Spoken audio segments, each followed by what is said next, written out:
Okay, welcome to A Guy in His Room, number 181, with Scribe Light. Yeah, thanks a lot for coming. I know last time my computer crashed a couple times and it was kind of a nightmare, but yeah, These are thanks the for coming perils on. of live TV. Yeah, no, I'm glad to be on. Yeah, so just I've been asking everyone lately before I continue, Israel or Palestine? Oh, jeez. Do we have to? Oh man, what a mess. Yeah. No, I don't know if I want to. I don't know if I want to wade into those waters per se, because it's just, yeah. The short version, Hamas should be removed. They've got no justification to lead and exist the way that they are. And I'm not sure exactly what you do in a situation where you have such a condensed population where the people in charge of it just attacked your country and then they hide amongst the population and hide behind innocent civilians. What do you do? It's an impossible situation, and I would have hoped, hope beyond hope, that Hamas would have just surrendered by now. Just said, okay, stop.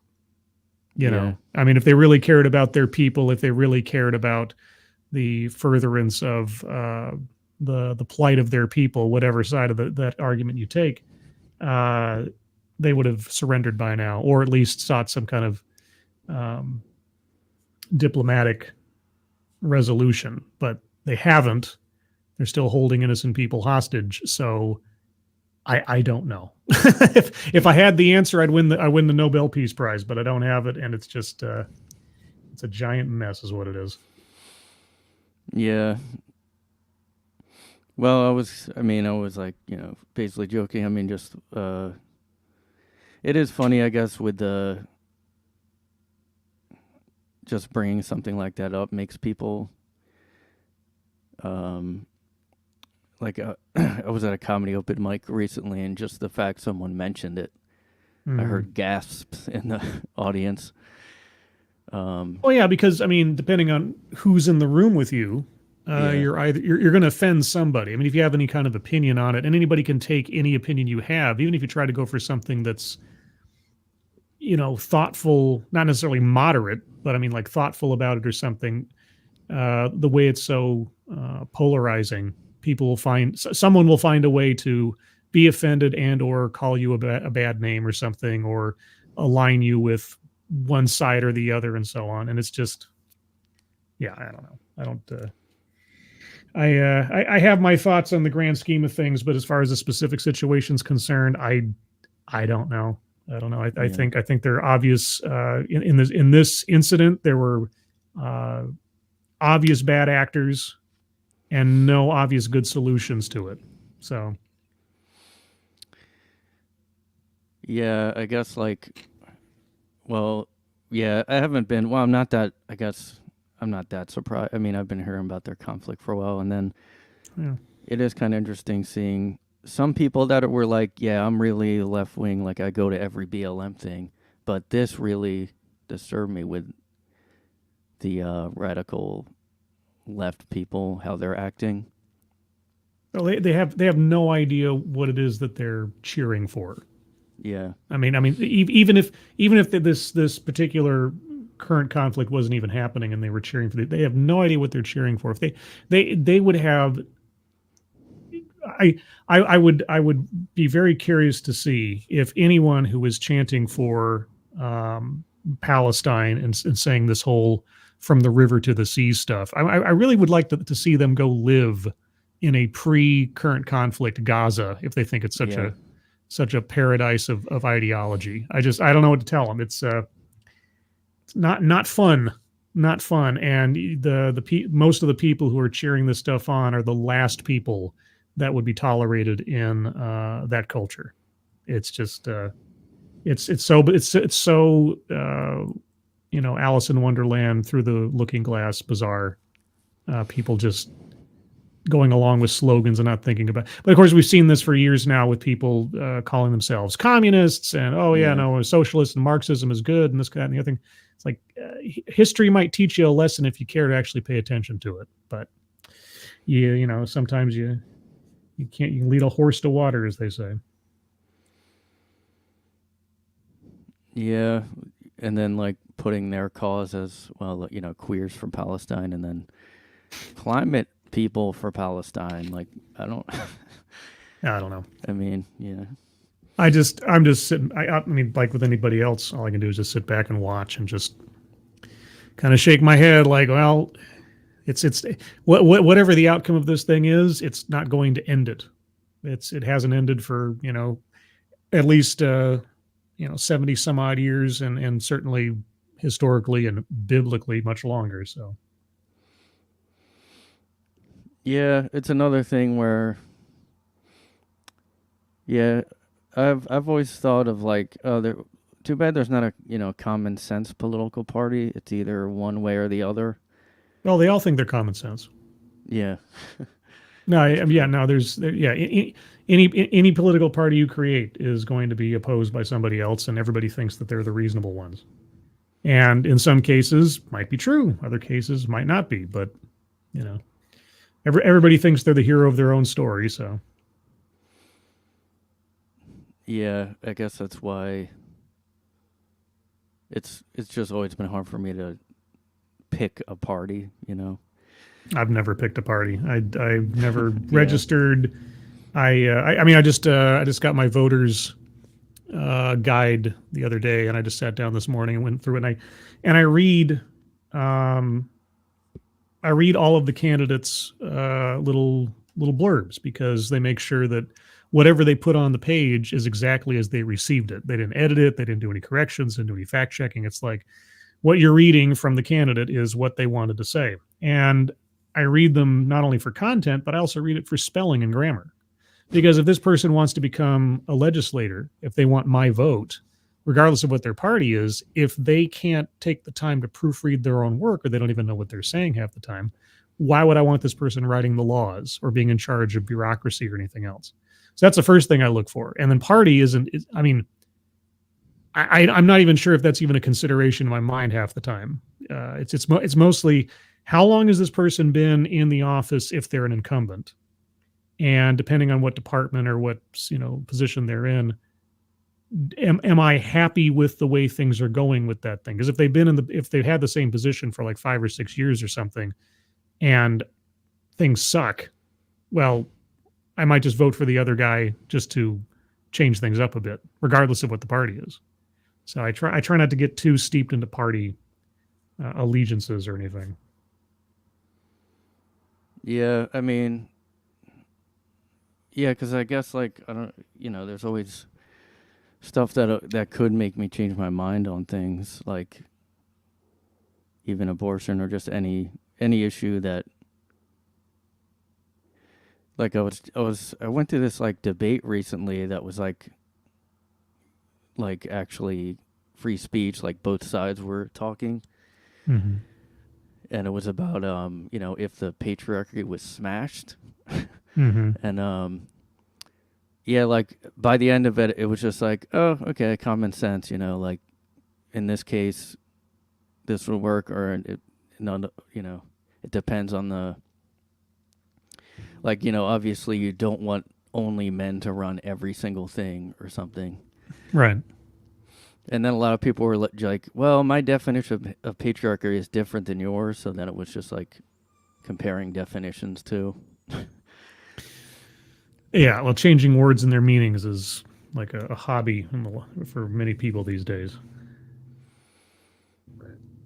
It's yeah. like anything that's bad, I'm not guilty of, because I've changed the definition to make sure that I'm excluded from being the bad guy or a hypocrite. Like racism is power plus privilege. If you don't have any power, you can't be racist. Like, what are you talking about? It's just like absolutely nuts. Yeah, I mean, I was talking to somebody else about, I mean, yeah, it would be great if we could just kind of be like, all right, let's nail down every definition, especially the ones Yeah. that are now being used all the time. Like, I mean, yeah, it seems like Congress and all of them, like, they're the last to hear about all this stuff. Well, I don't necessarily. I'm not necessarily for like just conformity across the board on everything because there should be debate. I mean, if somebody wants to bring up a dumb idea, it should be allowed to be said, even if it's like a Yeah. bad definition for something. Um, because just like with the TED Talks and things that I do. I mean, I'll entertain a presentation or an argument over something that on its face I'm probably not going to agree with, or I can already kind of maybe foresee some faults with. But, you have to be at least willing to entertain an idea without necessarily accepting it and have the debate because, bad ideas should be given their fair shake because you never know. I mean, somebody could say something that's really novel or true or come up with a great idea, or maybe part of it is a good idea. And, if I watch something and 25% of it is something that I didn't know before or shifts my perspective a little bit, and the other 75% is just nonsense, I'd still say I'd come out a winner. So,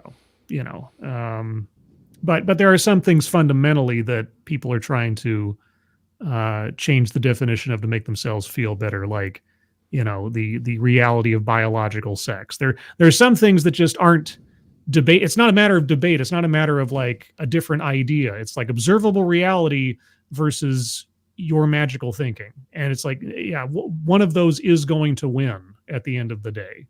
And trying to proceed or legislate or something around the other one, it's asking for trouble.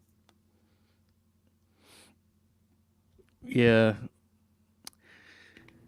I mean, yeah, you had a good analogy last time about like if someone tells you, "Oh, this is not," or "this rock is a piece of gold," and you're like, "Well, no, it isn't," but they're like, "Well, that's how I feel," or whatever.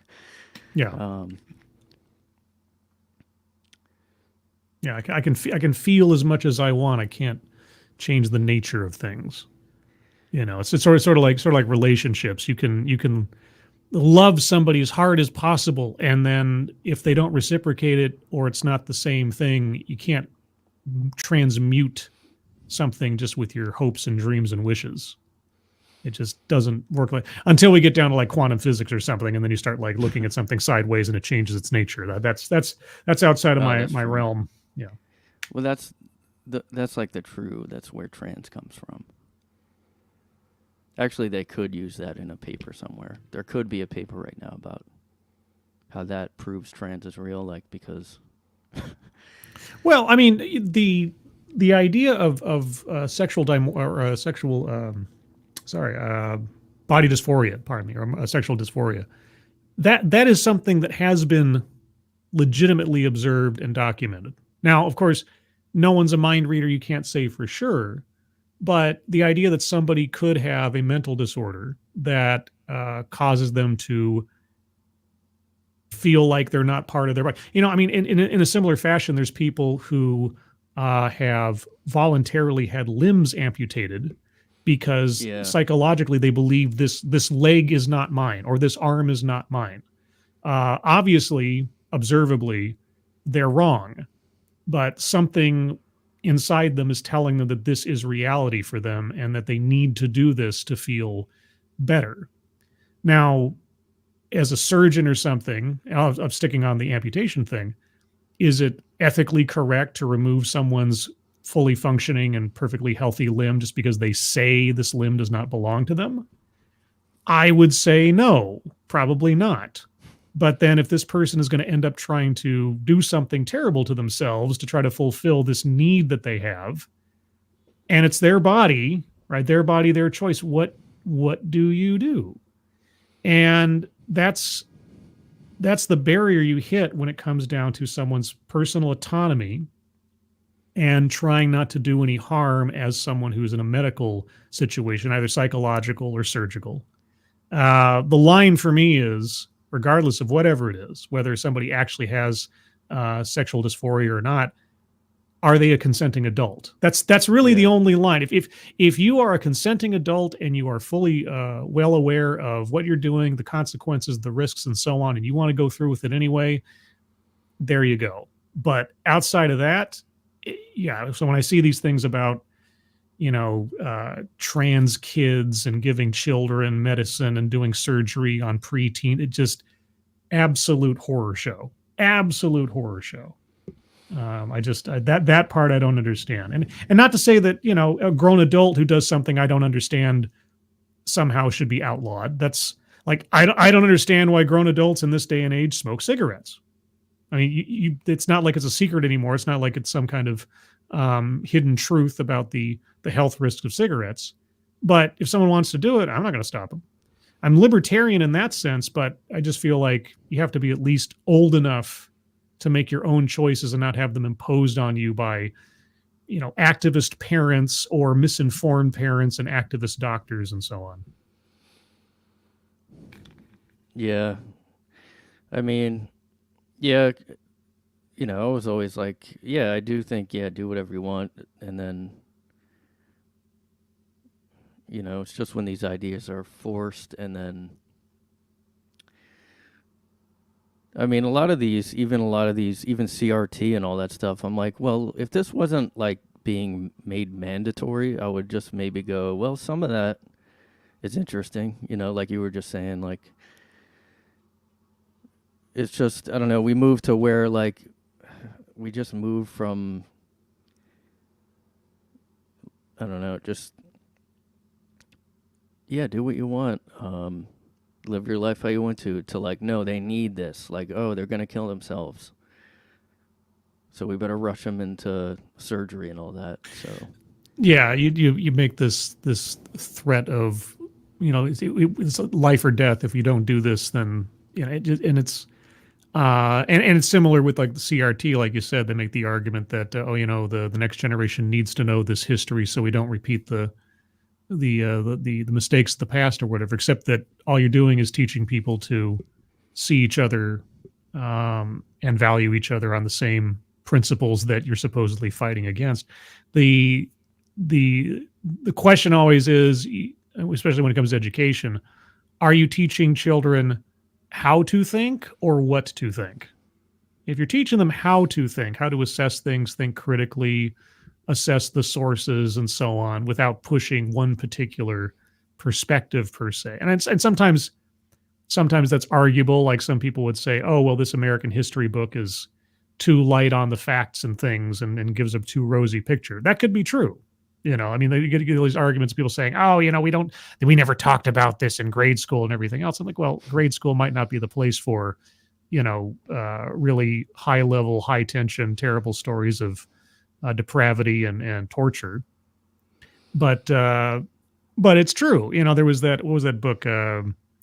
I forget. It was something like Everything I Wasn't Taught in History or something like that. And some guy like took all of the American history and like said, okay, the textbook says this, and then here's 7 pages of what actually happened, without any bias per se. Just these are the historical facts, and how the rosy picture you see in the textbook isn't necessarily the truth. Like the truth about Christopher Columbus or some of the things that happened in the Revolutionary War and so on. So yeah, there is a place to have students learn that what you're getting here is just a summary. If you want a deep library, and if you want an even deeper understanding, pursue a master's degree in college or something. But yeah, no, teaching an ideology in school, a specific social ideology or something else, and especially to start, playing historical guilt tripping or victim narratives on children is just, it's gross. I don't have a better word for it off the top of my head. Yeah, and it's like, when I was growing up, like, it was mixed in, like, I mean, yeah, we learned about slavery. Yeah, maybe it wasn't all the gory details, but, like, I do remember getting upset, like, a little angry during those parts. Like, how could this happen? Like, all this stuff. Like, I mean, slavery's bad. I'll be brave enough to say that. Well, yeah, very, very, very stunning. Very brave of you. Yes, very good. Um, I know that must have been tough for you to say. I understand. yeah, that's kind of. I mean, I just speak the truth on here, so. Well, I mean, and it's something that is so often sugar coated, and especially the presentations I watch, where they'll talk about, yes, terrible things happened in the past, and we no longer do those things, or those things are now vilified. We've made laws in this country, at least, to say no, and that's not acceptable. And any time that you even hear, like, there was, this is a few years ago now, there was some story of some rich lady that had been keeping this like girl in her house or her like $1 million apartment or something as an abject slave for like 10 or 15 years or something crazy. And when it was discovered, I mean, anybody and their brother is just completely horrified by the notion that somebody's being locked in their room and chained up or something else and being used as a literal slave in their house or something. That's because culture changes. Civilizations change in advance if they're given the opportunity and think through these things. And especially in this country, thankfully, for all the craziness that I see day in and day out these days, I still have faith in the underlying principles of our laws and our culture that we will see this through as well. And, things might have, I will say a lot of things feel like they were set back on their heels quite a bit in the last 10 years or so, especially when it comes to race relations and education in general. And certainly technology and social media has probably set back the intelligent quotients of the next couple of generations behind us back a few. But the fundamentals are still there for us to proceed forward and evolve towards a better place than where we started. But yeah, no, I've said this before too. Laws are confessions of society and promises to do better, confessions to the failures of the human condition. We wouldn't have a law against murder unless we knew people from time to time will murder people. It's not a guarantee it's not going to happen. It's not a force field, but we confess to the failings of human beings every time we make a law and make something illegal. So if you make a law against slavery, if you make a law against racist practices and things, it is a confession. We screwed up and have been screwing up for a long time. All we can do now is try to go forward and not do those things anymore and punish those who would engage in them. But a lot of presenters talking about slavery, they seem to sort of gloss over the notion that things have changed. Yes, things were bad in the past. Things were really bad in the distant past. It's not that way now. And trying to hold people to account for things they never had anything to do with, or to say that there's some kind of debt owed for things that no one can fix. It just, I don't know where you go from there. Or these like land acknowledgments. Those always are so hilarious to me when I listen to a panel discussion or something. They started by saying, I work at Boston College and this is the land of the, whoever. And I just want to acknowledge that. Like, and are you gloating? Should you be there? Maybe you should move somewhere where you're not taking up somebody's land that you just said you're taking up. Like, what? People, like, if the United States got conquered, right? Like if the entire United States by some outside force, Red Dawn, whatever, it got conquered, and 100 years go by, and that's just the way it is. Yeah. People who still remember, or those who are sentimental for a long lost past, they're going to be ticked off. But unfortunately, when things change, they change, and you either adapt or you move on.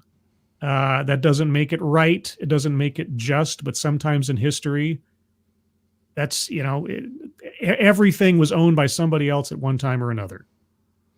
And after 100 years or 200 years go by, what do you expect to have happen? I don't know. Yeah. And then, I mean, when the bank or whoever actually owns the land, it would be just like a cycle of acknowledgments of each. Yeah, I mean, yeah, I guess we don't seem to, I mean, especially lately. I don't know, maybe there was a point not too long ago, I don't know, where we kind of acknowledged like, oh, we need progress, but now it's just like they might say like, okay, we are a little better, but work needs to be done still. Well, I can understand, and this is the thing, you always hear that, we have a long way to go and everything. Well, Yeah. I can understand not wanting to be complacent. I can understand not being satisfied with good enough, depending on what we're talking about. So if somebody says, we still have a long way to go about this, that, or the other, depending on what we're talking about, I might agree with you. But there are some things that I'm waiting for a good argument for, like, we need more rights for women. Like, okay, what rights do women not have currently? And I ask that sincerely, both rhetorically and otherwise, whenever I hear that, like, okay, what rights are currently deprived of a woman under law right now? And usually the first thing they go to is reproductive rights. And I'm like, okay, well, that's been battled out in the Supreme Court, and now it's a matter to the states. And so, yeah, your rights specifically, or the statutes that you exist under, are now a state by state issue. Does that make it easy for people? No, but that's how the law is. And if you want the law to if you want abortion to become an actual right under the law, call your senator, because that's what it's been arrived at, and that's effectively what it's been this entire time. Roe v. Wade was a precedent. It was a legal ruling. It was not a law. It was not an amendment to the Constitution. It was just guidance, glorified guidance that was sitting there for 35, 40 years or whatever. And it was tenuous. It's like an executive order. It's like some people had this opinion on it for a long time, and that held up. But opinions change. If you want Roe to be codified into law, there's a whole institution that can do that, but they have to choose to do it, and they never will, because you're not going to get enough consensus unless you had one party in control of the House, the Senate, and the executive, and as well had an ideologically favorable Supreme Court necessarily. And only then, if the law that was passed was so ironclad and had no flaws in it that could be found to be unconstitutional. And then even if a party controlled all three branches, sorry, not all three branches, but both chambers and the executive, you would have to have them all so on the same ideological page on the issue that you get a majority without having to be broken by filibuster or something. So the likelihood that that's going to happen without somebody risking their political career to vote yes versus no, realistically, I think is pretty slim. It's not impossible. I mean, it could happen, in like 2 more cycles, maybe you would have enough Democrats or pro-choice Democrats in power to sail that sucker through in the first 100 days of a presidential term. It's not impossible. Could happen. And if it did, that's the democratic process. And whether I like it or not, that'd be the law. But a contentious issue like that, it's not going to happen. So aside from that, what rights are women not allowed to have? I don't know. Yeah, I guess. Well, yeah, at that debate, people, I guess people kind of go to like kind of superficial stuff like, well, there's not enough female CEOs, or there's not enough female this, or the numbers or whatever. Right. Mm-hmm. Yeah, it's all about quotas. It's not about depth of experience or skill. It's just about the aesthetics, about the window dressing. And they don't care about who's in the job. They just care about what's in the job. And that should be the first red flag to anybody getting behind this thing, is because they don't care about you. You're not the star of the show, only your demographic. That's all that matters. Yeah, and I also sometimes I'm just like, what, just all right, fine, let's have women and everything. Let's have all these quotas met. But even then, then I'll see comments about, I don't know, any example, like, Kamala or any non-white person makes a bad decision, and then I'll see a comment like, this is really disappointing from a POC female. And it's like, yeah, they're a Right. human being, Well, yeah, no, and that's the thing when you start idolizing people over their component parts rather than who they are, you're going to be disappointed because at the end of the day, like you say, they're still a human being, they're still fallible. I've talked about this before. Kamala Harris is an example. I have a lot of sympathy for Kamala Harris in some ways. She was put up as this historical figure. She was the first this and the first that and the first female vice president and so on and so forth, put up as this big historic landmark. And then when but the thing is, she's a human being. I mean, whatever else you think about her politics or her political savvy, of which I am not that impressed, but either way, no one could match the hype built up around this woman, even if she was a passingly competent politician. And then she's put into a position where, okay, well, now I've just been branded as a historical figure, the first of my kind, et cetera, which is bad enough. Now what do you do with me? You can't put me into a backbench position.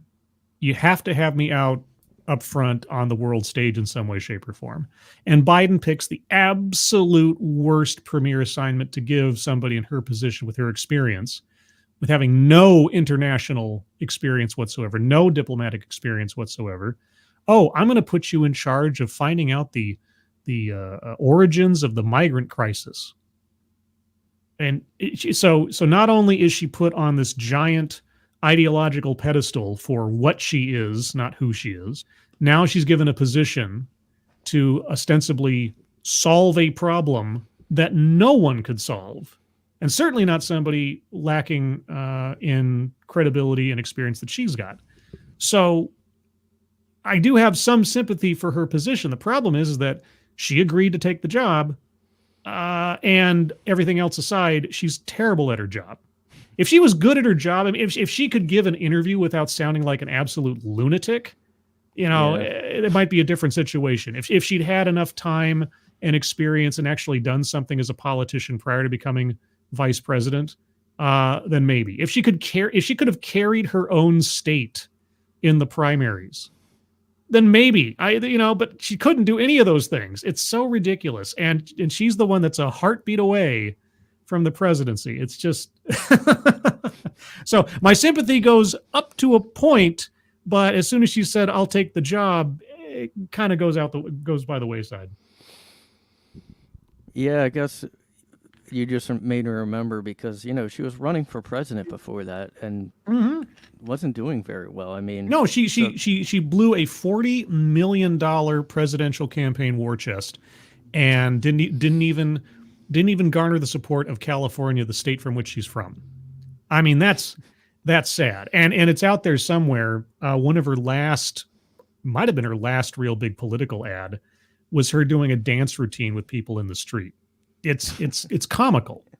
And it's so comical. But now she's the vice president, and hell, even the big Hollywood bigwigs last year or the year before or whatever, they were begging the Democratic Party to find a way to drop her before the before the next presidential cycle started, because they were just so terrified of her taking over if something happened to Joe. So yeah, and I was just thinking, like, I guess she, like, to me, I feel like she has to be, because, well, also the articles too that came out, like, she must be so stubborn because, like, all you would have to do is, like, do what Biden does, even though he can't really. But if she could at least read a speech, like, okay, you're doing an interview, just say this.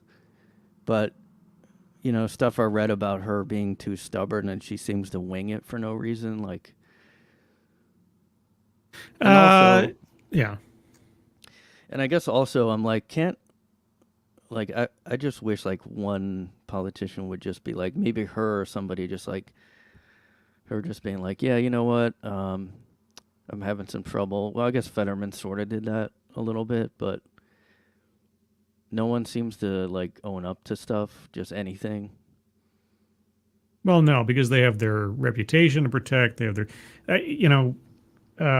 you show weakness, it becomes a campaign ad for the other side. And Yeah. you also lose the ability to fundraise as effectively, and on and on. There's, I've said this before. There's no title in life that makes me cringe more than career politician. Somebody who makes their entire focus of their world politics. In my ideal world, politicians serve at maximum 3 terms in whatever it is that they do, and not necessarily because of term limits, but because somebody says, "I had my bite at the apple. It's time for somebody else. I'll go back to my job as a landscaper or lawyer or real estate agent, or whatever the hell it is." And I did my public service, and now it's time to move on. Because anybody who is so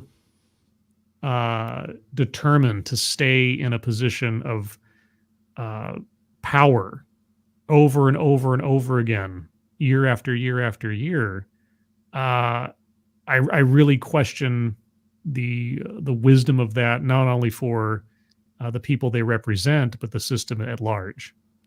I think there should be more turnover. This is why we don't have presidents for life.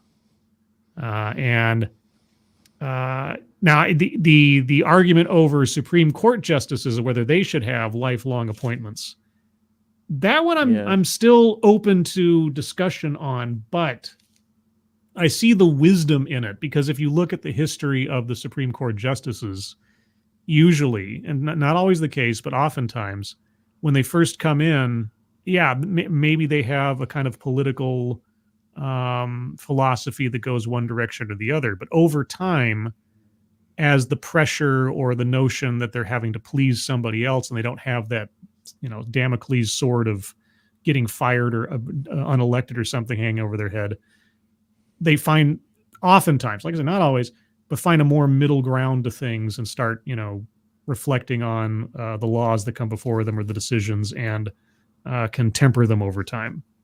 And since you have more than one justice making these decisions, it makes a interesting balance. But as far as politicians representing the people and constituents, anybody who's in any particular position for more than 3 terms, unless it's capped by law otherwise, like a president, I'd say I think it's time for you to look for other work.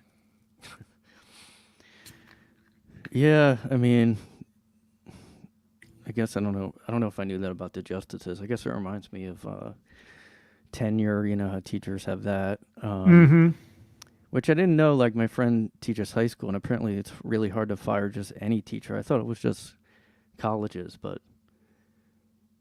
no. I know if you have tenure in college, it's really difficult. It's like you're stuck in. You'd have to do something so egregious that it's undeniable. Like, not use the right pronoun now, I guess, though.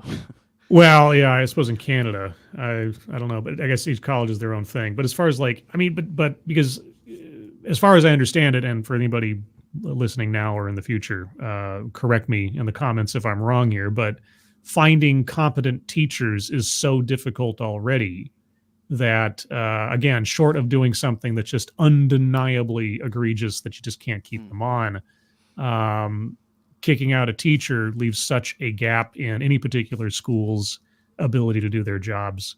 And trying to find people who, especially these days, who have financially made the choice to go into a career that doesn't really have an upside, which is a real shame. I mean, I don't really come down on the side of the education department oftentimes, but just fundamentally speaking, if teachers are not of the best quality that we can produce, we're shooting ourselves in the foot. And if we don't find a way to make attractive the career of education, and also demand high standards for those that are educators, we're, as a country, as a civilization, we're setting ourselves up for an inevitable failure. And I think that's been going on more or less, I think, for many years now. And it just like, teachers can't make enough to survive on. They have to strike for this, that, and the other sometimes. And we're already seeing the philosophies of poorly taught educators thinking themselves to be gurus over students rather than teachers, thinking that they're there to train activists or something, or to change the world, or to make things better. Like, you can hope that that's the case, but you're there to make sure these kids can think, that they know the basics of how to function in society and in the workplace, and to encourage them towards critical thinking. That should be the mission statement for teachers, not the "we are here to change the world" or enrich young minds, etc. It's all this very flowery language for "I'm on a mission," rather than providing a service. That's the differential that seems to go by the wayside. Yeah, I mean, yeah, because my friend's a teacher, and I guess that is why I think about teachers now, because he does like he does like it, but it's gotten, the system is so bad now. Like, but he does try to teach still. Like, he teaches 1984 and stuff like that. He had a media class too, I guess, before. But he said, like, sometimes he'll get notes from students or former students saying, like, you were the only teacher that, like, didn't talk down to us or something like that. Because he, like, cares, and he, no one else does. Although it's hard for him to even care because it's so bad now with. Yeah, it kind of saddens me that there's, out of all the teachers I had in public school, there's only like maybe 2 I can think of that I really, I can't forget them, because they actually taught me something. I learned something, things that I learned in high school from these 2 teachers. One was a math teacher, one was an anthropology teacher.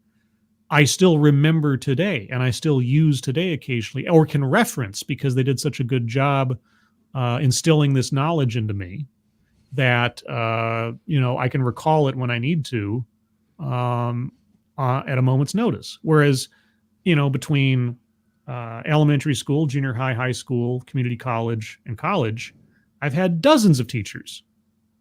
And there's maybe, out of high school, there's 2. Out of college, there's like maybe 1 that made such an impression on me, or just was able to actually get me interested in learning about the subject. And I'm not saying that they were all bad teachers, the ones I don't remember, but it is sad that there's so few that seem to have were passionate enough about what they were teaching to make it meaningful to me as a student. Because when a teacher really liked their stuff and was really interested and passionate about their subject, you knew it, you could feel it, and you remembered it, and it made you want to pay attention and learn. And you could always tell when a teacher didn't give a rip, because you were like floating through the class and didn't care, and you forgot about it the day after you left the room. So yeah, I guess I was saying, saw part of your video. I don't know if it was maybe Sunday or yesterday, and I was like wondering if you ever thought about teaching or something, because the way you were talking about that short writing thing. Well, that's the thing. It's one of those deals where my interests are all over the place, jack of all trades. I haven't, as much as I had a facility for writing and reading and things growing up, I could never. Well, I'm not going to blame anybody. I don't think I ever found that thing that took me into doing it as a passion. Yeah. I enjoy it, and when I get into the zone, I think I do okay. And I like analyzing stories. I think I'm more analytical than I am artistic, and I think sometimes I can sort of leverage that into a particular medium and produce something. I mean, I have a very poor opinion of my own abilities to begin with, so whether I'm writing something or doing something in Photoshop, I'm always kind of like, it's okay. But the story. I mean, I've talked about this before. I had to take so many classes in college that was basically literature analysis, and it was such a strain and such a slog, and the teachers were getting into the minutia of everything, and but at the same time, though, part of the way my brain works is trying to understand things or trying to piece out the connections and stuff. And I think that comes through in my videos, and especially with the TEDx things. And like with that story in particular, and for those of you that missed the stream on my channel on Sunday, it's a very short story. It's like a page and a half, so it's not exactly heavy reading. It's called "The Signature of God" by Judson Mitchum. You can find it online easily with a Google search. There's a link to it in the description of my video from Sunday. And I mean, first and foremost, you've got a very short story. There's not a whole lot to analyze. And I've had years to think about it because I read it in college, which is now over 20 years ago. But anyway, back to your question. Have I ever thought about teaching? I have been told at various points in my life that I should become a professor or something. About what? I have no idea. Like, what subject do I know enough about, or am curious enough about to get some kind of degree in, and then pursue a degree in education that I would feel like I have something to pass on to people. I like helping people with, like, I've had people send me, samples of their writing before and say, hey, can you take a look at this? And I've done some editing for some people and done some suggestions and things and this, that, and the other. And I kind of like doing that. It's enjoyable. It doesn't feel like a career, like I'm envious of people that find that thing that they can do well enough and they enjoy it and they turn it into something bigger. Like, and that's kind of what I'm very envious of people like for example, Script Doctor, another YouTuber friend of mine. And he writes movie scripts and things, and he talks about stories all the time. He's always talking about the industry and story analysis and structure and all this. And I love that stuff. And I just like, God, I wish I could have the focus and the passion to do that thing or really get stuck into that one thing. But something about the way I'm wired or something, I just can't find that. That line where I can march through and focus on that goal. I always have a very hard time self-generating my creative process. And I wish for all things that I could find that perpetual spark in me to do that thing that I could become interested in, because my attention wavers relatively quickly.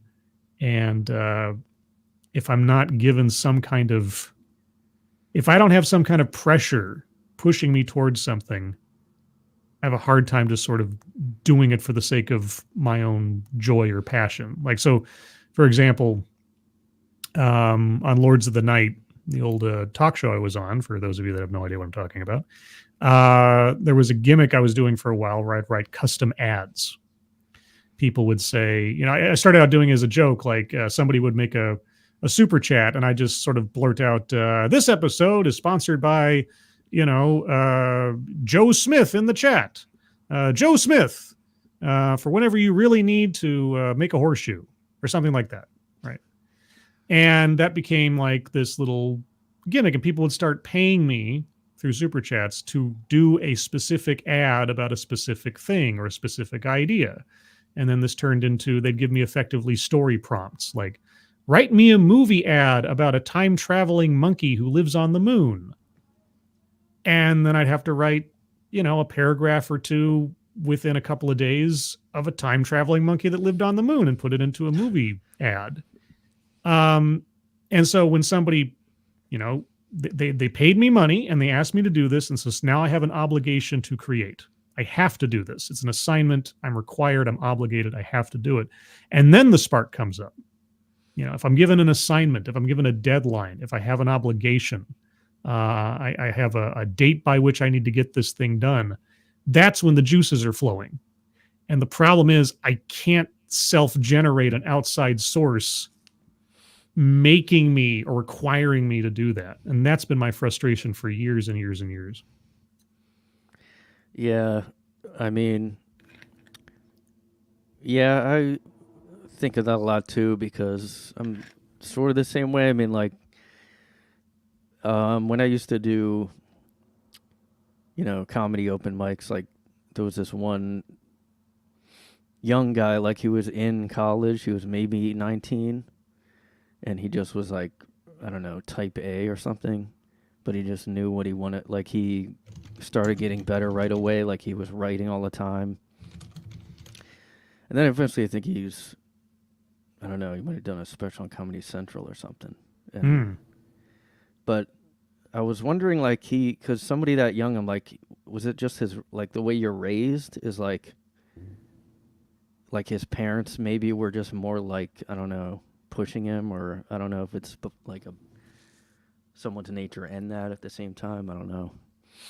Could be both. I mean, someone could just have natural drive, or could have been the way they were raised. Who knows? Like, it's like, why are some people just so seemingly naturally charismatic versus somebody else, and yet there's nothing particularly special about this person on the outside, but just they walk in the room and there's just something about the way they interact with people or how they carry themselves that draws the attention more than somebody else who does the exact same motions, but just doesn't have it. Like, everybody's got their thing. You see all these things like, oh, my superpower is this, that, and the other. Everybody's got whatever their superpower is. Everybody's got something special about them, something that they can do better than on average the other guy. It's about finding that thing and finding a way to leverage it into something you enjoy. Unless, of course, you're good at something terrible, right? Like, boy, howdy, I'm really good at burping long time. Like, maybe you can find a contest for that, but it's probably not going to turn into a career, unless you can somehow find a way. The nature finds a way, but yeah, I mean, well, then there's also the people that really never get better or never that great at something. That's actually, I was just thinking about recently about how, like, I don't know, like, maybe it's America they always, growing up, it was like, it's the American dream, you can be whatever you want, but, like, it made me think of, when American Idol came out and all the people that are clearly, like, delusional, but yet they have this drive, and it's like sort of a misplaced drive. It's like, Well, I mean, you never want to discourage somebody, even if, like, I'm never going, now and in the past, I'm never going to be an NBA All-Star, right? I can go out and I can train as much as I want to, and I can go do as much work as possible, but my height, my athletic ability, my genes, no way. There's no way I'm going to be an NBA All-Star. And at some point, I'm going to have to admit that. yeah. And that's a tough lesson to learn. Don't get me wrong.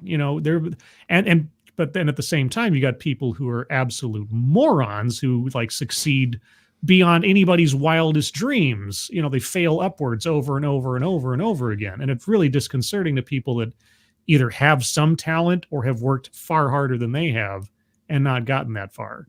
But it's the question is whether you succeed or you don't. As long as you can say you did everything you could, you've got nothing to apologize for, even if you humiliated yourself. I mean, people who do something terrible, but that they were doing it honestly, right? Like, the result was not what they wanted, but that they sincerely went for it. I have a lot of respect for people that do that. Yeah. Well, I mean, what about? I guess what you're like. I agree. Like, I always felt bad for those people because it was like I've been, I'm just remembering recently about there was like a trend with every reality show was like, how cruel can we be to people? Like, they have these people that like I guess the thing is like I think they don't ever get to the point that they realize, oh, I'm not good at this. Oh yeah, there are delusional people out there. Yeah. Yeah, and people who are delusional about their abilities or delusional about their chances, when objectively you can tell that they might become a meme for 15 minutes, but they're probably not going to become a pop star. Yeah, and it's hard to tell sometimes unless you really spend some time watching somebody or see them outside of just like what's on stage to tell whether this is someone who sincerely thought they had a chance or someone who can't see and are so arrogant about their abilities that they're just never going to make it, and they can't see beyond their own nose or their own little universe. It really depends on ultimately it really depends on how do they treat other people. If you've got somebody who's delusional but is kind and isn't like looking down on others because they're so great, you could probably look past or not even notice them being in their own little world. And if they're giving it their all, but they're still very nice to people about it. But you got somebody who's like all self-absorbed and self-centered, and they think they're God's gift or something. Yeah, that's when they turn into an Andrew Tate or something, or like a Jersey Boy or whatever. So. Yeah, like that is a weird phenomenon with there's the Catch Me Outside girl that is like a millionaire now. Well, yeah, I mean, some people can leverage their 15 minutes of fame into a subversive career. Yeah. And I can't fault them for that because they were able to take whatever nonsense they fell into and turn it into something that will, depending on how they play their cards, set them up for life potentially. And respect the game. I can't blame them. They took it and they ran with it. And again, it depends on how you treat people. Like as a contrast, you just had that big drama with Sssniperwolf on YouTube, where you have this girl who's been for years now making millions of dollars just stealing other people's content on YouTube, but getting tons and tons and tons of views doing it. It's coming out that she never actually played any of the games that she was playing at the beginning of her career. She was just reacting to footage and pretending that she was playing a game, on and on and on and on. And she's made millions and millions of dollars. And if she was ultimately a nice person, if she was ultimately a generous and magnanimous individual who was at least a little bit cognizant of just how lucky she is versus how talented she is, quote unquote, you might forgive her success compared to what got her there. Unfortunately for her, she's not a nice person. She's done terrible things, and she's so you don't have, or at least I don't have any particular respect for the way that she's succeeded. That doesn't take away her success, much to the chagrin of people who work very hard on their videos and have a niche and have an expertise, as compared to somebody who just sort of like stumbles their way through success after success.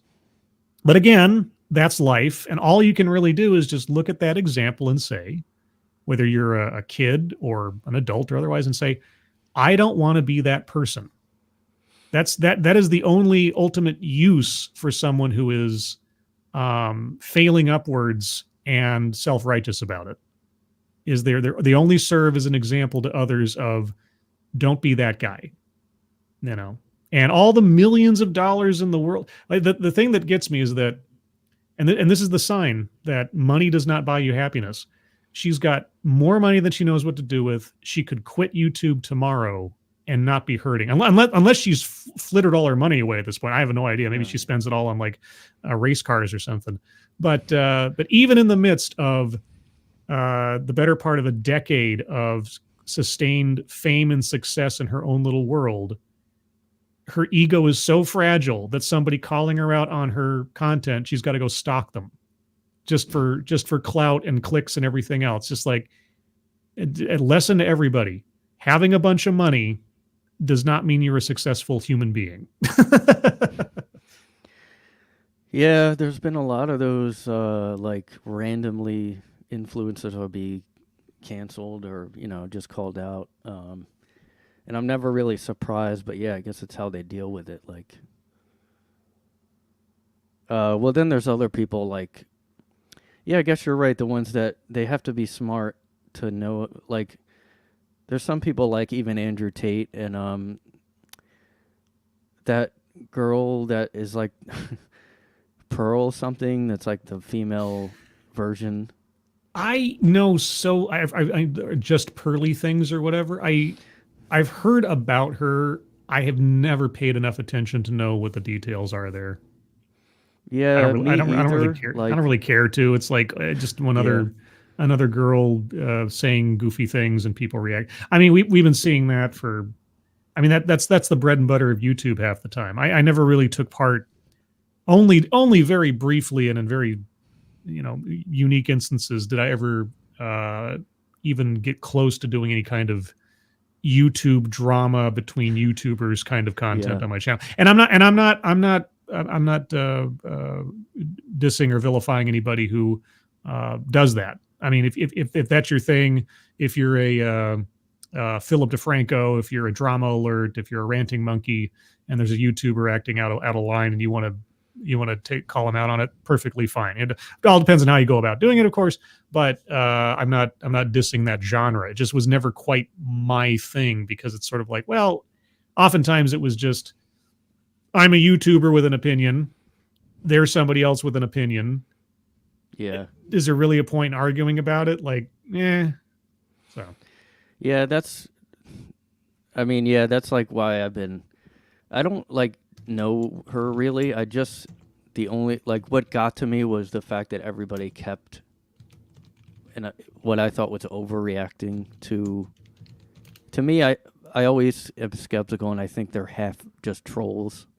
Like, she's kind of, Yeah, they're looking for a reaction, looking for clickbait half the time. I mean, it could be that she's, and I don't know anything about her, it could be that she's 100% sincere and is completely off her rocker. But once you start getting some attention, you see what works and what doesn't. And if fame, clicks, and monetization are your only concerns, and you see what works and what doesn't, you're probably going to go more towards what works than what doesn't. And if controversy gets you more attention, well, then let's bring on some more controversy. It was, I don't know if you remember him, the old talk show host, now passed away, Morton Downey Jr.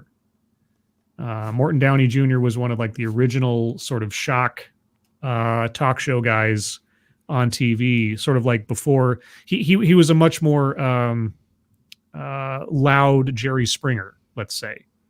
And he started out doing this local talk show that was very thoughtful and talked about the issues and really got down to brass tacks on things. But over time, when he'd have like some kind of weird episode where it's like the KKK versus the NAACP or something, got a lot more attention, a lot more acclaim, a lot more advertising.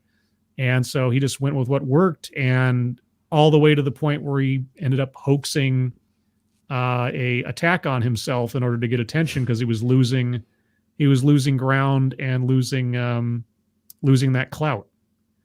There's a great documentary about him that's I recommend anybody watch if they're curious about sort of like the almost a Greek tragedy of television fame cycles. It's called Provocateur, and I think you can find it on YouTube or online for free, I think, or at least relatively easily accessible. And and it's a great little thing. And if you want to see sort of like a really good example of how a lot of YouTubers or just media personalities in general probably think when it comes to having everybody tell you that you're perfect or you're great, and needing to maintain that attention, even in the face of overwhelming success and you found your niche, but it's just not enough. Your tolerance becomes so high for that next acclaim or that next headline that makes you feel so special.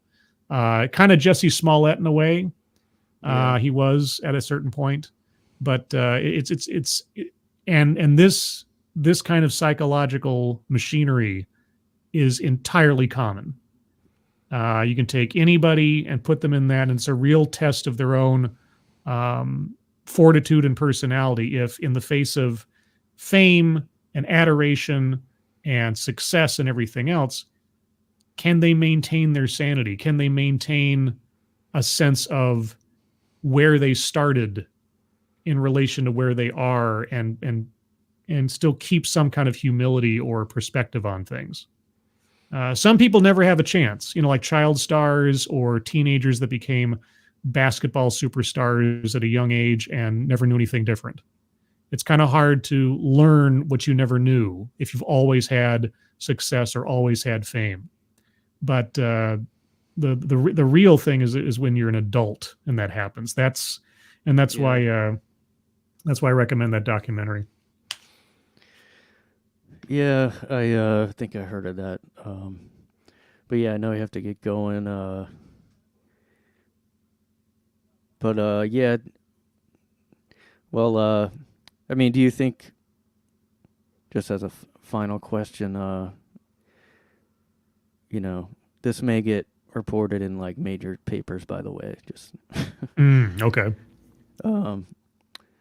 Well, yeah, do you think Jussie was, because I do wonder sometimes, like, was he just like, it was almost the, I forget the name, the whatever fallacy where, the sunken cost thing where he's like, well, I got to keep this going. Like, I can't admit anything, I lied about anything. So he just keeps going with it. I think that, I think in the absence of, because at that point, his amount of time on Empire, the amount of episodes he had coming up had been started to be cut. His album that he'd released not too far in the past didn't do that well. Oh yeah. I think that in the absence of heightening his celebrity, he wanted to become a symbol. He wanted to jumpstart and cut in line of success by stepping on an elevator of sort of symbolism. He wanted to be the victim. He wanted to be the guy who was. He probably, and again, I'm not a psychologist, but he wanted to become the counterpoint, the visible opposition in pop culture to Donald Trump. I mean, the whole MAGA, part of the hoax and everything. He wanted to be that symbol. He wanted to be a leader against what everybody else was calling the greatest evil in the world. He wanted to be seen as the greatest good for having survived an attack by the greatest evil. And that would set him up for life, essentially, both in the minds of people who were fans of him and also those who were in opposition to. Because you got to remember, at that moment in time, the anti-Trump population in this country was the biggest audience you could possibly ask for. If you became a symbol against Donald Trump and already had celebrity status, then you just got yourself an audience way beyond one TV show, way beyond one album. Now you're a political figure, and you're a symbol of, quote unquote, the struggle. And he wanted to fast track that. And again, this is just my personal opinion. I'm not a psychologist, but I do own a couch. And so that seemed like the quickest way to do that. But yeah, and it's also a matter of, he'd gained such a, he'd gained such a high tolerance for success and comfort and attention that even what he was having wasn't enough. He needed a big burst. He needed like a big, it's like a heroin addict, right? You need that. You need to chase that next dragon. And apparently getting tens of thousands or hundreds of thousands of dollars for a TV show and coming from a famous family of actors and performers and still having the prospects to do other jobs and get other gigs and things wasn't enough. He was just impatient and wanted to become something bigger than himself without having to actually do the work. Wow. Yeah, I didn't know his family was actors either. Oh yeah, no, his sister Journey Smollett and they all like their mother pushed. I think there's like, I want to say there was like 5 or 6 kids in the family, and their mother in particular pushed them towards performance and acting and things, and got them, when they were kids, they got jobs in like advertisements, and they even had their own like collective TV show briefly. I think it was a spin-off of Growing Pains or something. I forget. But yeah, no, the whole Smollett family, all the brothers and sisters, in some way, shape, or form, have been involved in show business, either as actors, musicians, and or behind the scenes stuff. Yeah, that was the period where like some people were like, he's not my president, or they would just like, he was like, he called him 45 instead of Trump. Right. Yeah, because that's so cool. Now I take I've said this many times before. I take John Wayne's perspective on presidencies in the case where it's applicable. I didn't vote for him, but he's my president, and I hope he does a good job. Because whether the person got in the office because I wanted them there or not, I don't want them to fail. I don't want them to screw up the country. I want them to do a good job, even if I don't agree with everything that they do. And man, it's so easy to be disappointed though. And oh man. Yeah. So I hope Joe does a good job. I said that when he was elected. I says, I hope he does a good job. And my hopes so far have been relatively dashed. Yeah, and that's what Tom Hanks got in trouble for, just saying, look, hopefully Trump does a good job. Something like that. I mean, it's like only the most like self-destructive, short-sighted individual says, I hope the president fails. Yeah. It's like, okay, you might not like the guy, but come on. Anyway.